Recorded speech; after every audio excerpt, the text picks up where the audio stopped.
Hi there, this is Danny Flexen with the latest edition of SecondsOut FLEXpectations. We're here every Thursday, 4:30 PM, previewing the biggest boxing action from the coming weekend.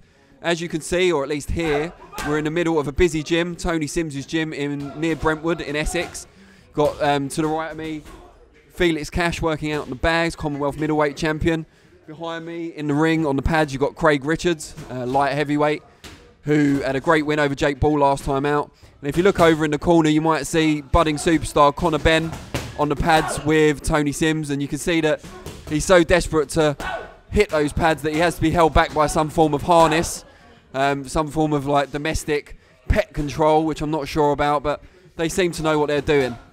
Back to the matters at hand, was 3 big shows over the weekend, starting off perhaps with, well, it's hard to know which one to start off with, but I guess chronologically there's one on Friday, tomorrow night, first of all, where Anthony Crolla from Manchester, humble hero, everyone loves him over here, or most people love him over here. There's no such thing as everyone loves anyone, I've noticed in this sport. He's going over for huge ask, to say the least, against unified lightweight champion of the world and one of the pound for pound greatest fighters in the world today, Vasyl Lomachenko of Ukraine. They've just started the fight week festivities over there. Takes place on a Friday night in Los Angeles, what used to be the Staples Center. Crolla's going to give it his all. Lomachenko's obviously an amazing fighter. He needs to be taken out of his rhythm if Crolla's going to have any chance. And I think he and trainer Joe Gallagher, great trainer, I think they realise that.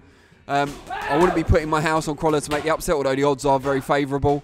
But he's going to be giving it everything he's got. And we look forward to seeing if he can get the job done, although Lomachenko, as I say, is heavily favoured. He's fought a better people. He's closer to the prime of his career. And most importantly, he's got the wider skill set. I don't think anyone doubts that. Superb amateur as well. But definitely tune in, because whether it's a competitive fight or a one-sided fight, Lomachenko's always worth watching. And you know Crolla will give it absolutely everything he's got. A lot of Lomachenko's opponents in the past have quit in the corner or decided they had enough. I can't see Crolla doing that. Never say never, but I can't see Crolla doing that. Also, history-making fight on Saturday night in Atlantic City. This is one of the biggest, if not the biggest, women's world title fight of all time between Claressa Shields and Christina Hammer. Been a lot of trash talk in the lead up to the fight, but it's almost here.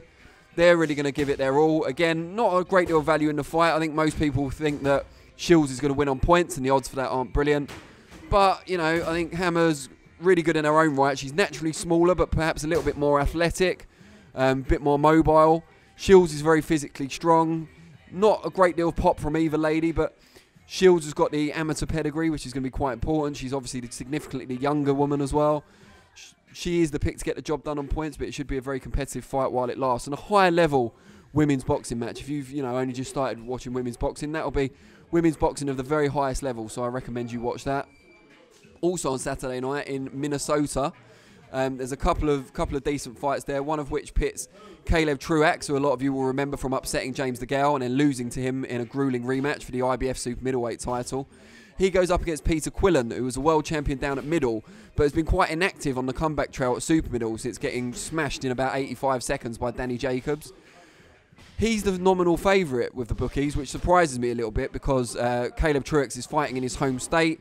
He's probably got as good recent form. He's certainly been more active in the last 3 years. Quillen was a big puncher at middleweight, maybe not so much at super middle. His only 2 fights at the weight so far have both gone the distance. Truax always produces a high work rate. He's very fit. Fighting at home, they'll drive him on. I think you can get him to win on points, because he's not a massive one-punch hitter, at around 15-4, so just under 4-1. To me, that's a great value bet.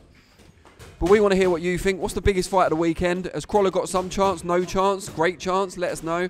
What's the best fight of the weekend? And what's the biggest... What value bet have I missed? Who's worth betting on this weekend that's got good odds? Let us know what you think below. We'll respond to the more tasteful efforts, and we'll ignore the others. Maybe even block you if you're really nasty. But it takes a lot to get under our skin. We'll be back next week, Thursday, 4:30 PM for next FLEXpectations. But we'll be reflecting, funnily enough, on all the action in Reflections this Monday at 4:30 PM. So we'll see you then. Thanks very much.